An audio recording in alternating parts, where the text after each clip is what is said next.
Hello, we are almost ending the Unit 7. In the last chapters, we are going to talk about art, and the art of the early modern time are the Renaissance art. Today we are going to see the ideas of the Renaissance, including all kind of Renaissance art. And today in this video we are going to focus on the architecture and sculpture in Italy. Next video, that will be the last one in this unit, will be about painting. The word Renaissance refers to the rebirth of Greek and Roman cultures. The Renaissance influenced every form of art, going from the architecture, sculpture, painting to literature, because in all of those kind of arts, classical models, the Greek and Roman all fashions, were copied and imitated. The Renaissance art is a movement that originated in Italy in the 15th century and had the city of Florence as the starting point of this cultural movement.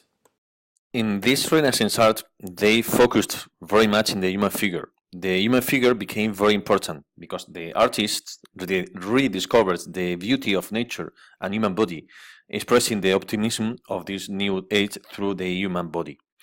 As in classical art, the classical art, remember that it refers to the Greek and Roman old times, beauty is reached by proportion and symmetry according to the human size. Less modest depiction, representaciones más modestas, of the human body were developed during.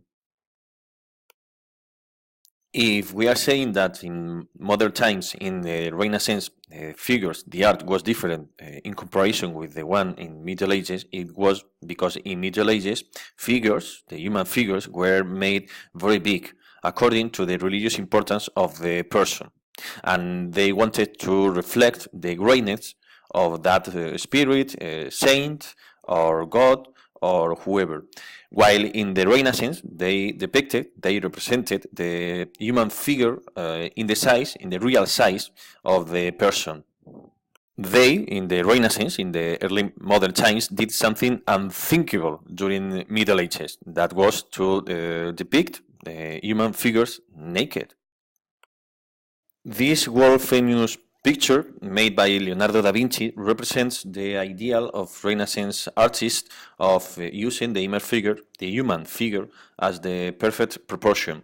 As you could see here, there are two men, and they are inside of a square, un cuadrado, and inside at the same time of a circle. So they thought that the human figure was the perfect proportion of beauty. In contrast with Middle Ages, when artists they were not very highly considered, they were considered as handicraft people, as carpenters, as common workers. In the Renaissance arts, artists gained social prestige and they were no longer anonymous. If you thought of much of the Middle Ages works or plays, you probably will not know their names, but with the Renaissance arts, all of them signed their plays. They replaced their work and they became celebrities. Almost as important as the artists are the clients, the patrons, the people who paid for the art, because they called in Spanish mecenas, they financed and protected the artists. Those patrons ordered, encargaron, the artwork, and they decided, of course, about the themes, the topics included in their artwork. Those people, they were very rich and it was just affordable, ¿no? Solo se lo podían permitir. People such as kings, popes, and very wealthy families, specifically like the one in Florence, the Medici family. And now, talking specifically about architecture and sculpture, the artists on those fields, architecture and sculpture, they studied very much the elements, obviously, in the old Roman and Greek times, and they incorporated some of the elements that they used in their civilizations. They incorporated mythological themes, Hercules, Cibeles, for instance. They had a concept of idealized beauty in the sense of proportions in the human body and the buildings according to the human size. They had classical architectural elements. They copied the Greek columns, the semicircular arches that were used by Romans, their techniques, their sense of beauty, such as symmetry. It means that every space have the same separation.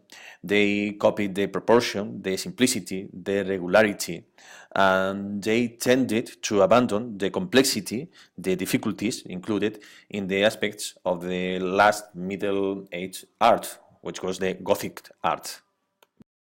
Look at those two examples of Greek sculpture and a Renaissance sculpture. The one in the left is Venus de Milo. This is Greek and it has a sense of beauty, of harmony, of proportion and human size. As you can check in the one in the right side, which is in the 15th century, made by Miguel Angel. This is called David, and it copies the movement, some elements as the proportion of the human size and the concept of idealized beauty, ¿no? De belleza idealizada. Here we have a second example of the inspiration that the Renaissance artists took from the classical art. It is the case of the columns with the Corinthian capital with that we have here, or the use of columns again, or this part of the building which is the tympanum that is completely copied in the top part of the building, or the case of the arches that in the main entrance it's inspired by the ones made by the Romans. To end with, I'm going to talk about the two periods of the Renaissance art in Italy. They are the Quattrocento. In the 15th century, they are called like Quattrocento because it happens in the century of the 1400 en adelante, and in the case of the Cinquecento, it is the 16th century, but it happens in en el periodo del año 1500 en adelante. The location was, in the first case of the Quattrocento, in Florence. It was sponsored by the Medici family, and the artists that were more remarkable were the ones you have in the screen: Brunelleschi, Alberti, Ghiberti, and Botticelli. Brunelleschi is famous because he was the architect of the dome of the Cathedral Santa Maria di Fiori, the Cathedral of Florence, because of the construction of the Palazzo Pitti. Here, in the case of the Palazzo Pitti, you have a very good example of the sense of beauty, symmetry, proportion, the size according to the human body, because all of them are equal, they have regularity, they have simplicity, they have the same size, the same separation, they are proportional, they have a rhythm horizontally and vertically.